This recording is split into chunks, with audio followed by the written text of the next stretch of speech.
Welcome to the online platform of Doon Indian defence academy Dehradun.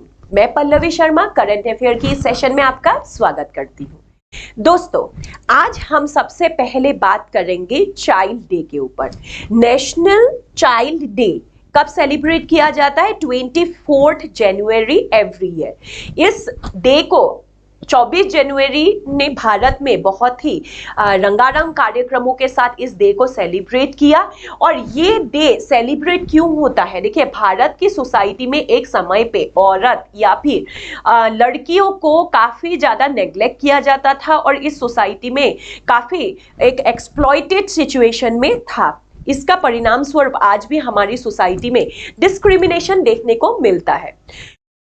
पूरी दुनिया जहां डिस्क्रिमिनेशन मेल फीमेल का खत्म कर रहा है, वहीं पर इंडिया में इस डिस्क्रिमिनेशन को बढ़ते हुए देख 2008 में तत्कालीन प्रधानमंत्री मनमोहन सिंह द्वारा एक डिसीजन लिया गया कि हम गर्ल चाइल्ड को प्रोमोट करने के लिए और उनकी इंपॉर्टेंस को सोसाइटी को समझाने के लिए एक मतलब स्पेशल डे सेलिब्रेट करेंगे, जिसको कहेंगे नेशनल चाइल्ड डे, है ना, गर्ल चाइल्ड डे। और ये डे मनाया जाता है ministry of women and child development की तरफ से और गवर्नमेंट ऑफ इंडिया की तरफ से, और यहां पर सोसाइटी को अवेयरनेस करने की कोशिश की जाती है।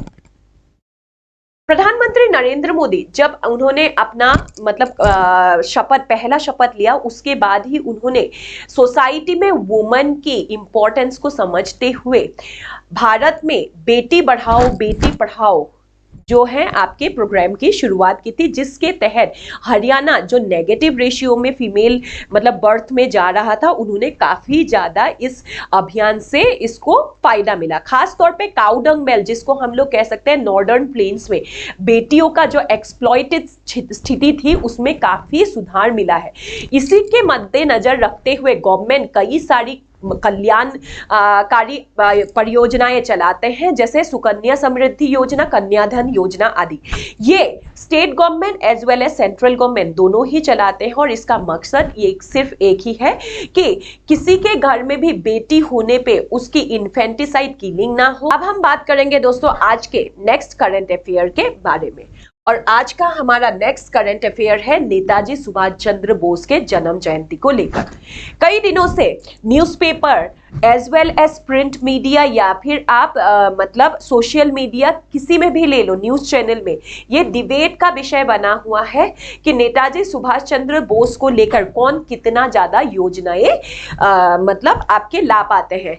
जैसे वेस्ट बंगाल सरकार ने कई सारी योजनाओं के शुभारंभ किया है, उसी तरीके से भारत सरकार ने भी नेताजी सुभाष चंद्र बोस के 125th जन्म जयंती के अवसर पर यह डिसीजन लिया है कि इंडिया गेट के ईस्टर्न साइड में जुड़े हुए खाली कैनोपी में नेताजी सुभाष चंद्र बोस के एक काफी बड़ी ग्रेनाइट की प्रतिमा लगाई जाएगी, है ना।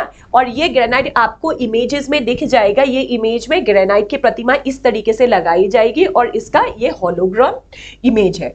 अब जब तक ये ग्रेनाइट की प्रतिमा नहीं बन जाती, तब तक प्रधानमंत्री नरेंद्र मोदी ने 23 जनवरी को यहां पर एक होलोग्राम इमेज का क्या किया है, स्टैच्यू का इनॉग्रेशन किया है। अब हम लोग बात कर लेते हैं कि होलोग्राम इमेज क्या है। देखिए दोस्तों, जो होलोग्राम इमेज है इसका मतलब क्या होता है, यहाँ पर रियली कोई इमेज नहीं है, इस कैनोपी के अंदर एक्चुअली कोई मूर्ति नहीं है। यहाँ पर 3D जो आपका पिक्चर होता है उसी का इफेक्ट होता है कि यहाँ पर एक मतलब 3D इमेज क्रिएट किया जा रहा है, जिसमें देख के ऐसा लगता है कि अभी प्रतिमा है। ये होलोग्राम स्टैच्यू तब तक इस कैनोपी के अंदर रहेगा जब तक नेताजी सुभाष चंद्र बोस के ग्रेनाइट की प्रतिमा तैयार नहीं हो जाती।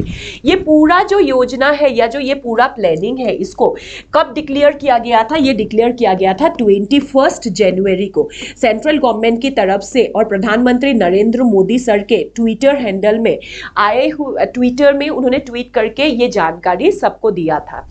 वहीं पर अगर हम लोग बात करते हैं इस कैनोपी के बारे में, तो ये कैनोपी अब काफी टाइम से 1968 से जो है ये कैनोपी खाली पड़ी हुई थी। इससे पहले यहाँ पर जो किंग जॉर्ज 5th है उनका एक प्रतिमा लगाया हुआ था, और ये प्रतिमा कब लगाया गया था? 1936 में, जब उन्होंने भारत का दौरा किया था।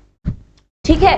तो वो जब भारत आए थे एक बहुत बड़ा सम्मेलन भी किया गया था और भारत के कई प्रिंसली स्टेट के राजाओं ने उनके सामने सर झुका के उनकी मतलब जो है गुलामी को स्वीकारा था, या एक तरीके से कह लो ये जो है ब्रिटिशर्स के मतलब जो आपकी एरिस्टोक्रेसी है उसको शो करने की कोशिश की गई थी। और तत्कालीन मतलब इंडिया में जो आपका वाइसरॉय थे लॉर्ड हार्डिंग उन्होंने ही क्या किया था, आपके किंग जॉर्ज फिफ्थ के एक प्रतिमा इस कैनोपी में लगा दिया गया था। जो भारत जब आजाद हुआ उसके बाद भी था, 1952 में भी ये जो कैनोपी है ये कैनोपी किंग जॉर्ज फिफ्थ के मूर्ति के साथ था। फिर उसके बाद क्या होता है दोस्तों, 1968 में तत्कालीन गवर्नमेंट ने डिसीजन लिया कि इस मूर्ति को हटाया दिया जाएगा, क्योंकि भारत अब किसी गुलाम राज्य नहीं है, हम संप्रभुत्व सॉवरेन स्टेट है। तो ऐसे में हम किसी दूसरे देश के राजा के प्रतिमा को नहीं रखेंगे। तो इनका प्रतिमा यहाँ इंडिया गेट से शिफ्ट करके कोरोनेशन पार्क दिल्ली में लगा दिया गया और ये कैनोपी खाली था। यहीं पर इंडिया गेट जो है, इंडिया गेट भी बना था 1931 में। प्रथम विश्व युद्ध के समय पे भारत के जो सिपाही ब्रिटिश किंग के अंदर या ब्रिटिश क्राउन के अंदर लड़ाई की थी और जिन्होंने वीर गति प्राप्त किया था, उनका नाम या उनका वॉर मेमोरियल था इंडिया गेट। तो इंडिया गेट ब्रिटिश साम्राज्य का एक सबूत था हमारे इंडिया में।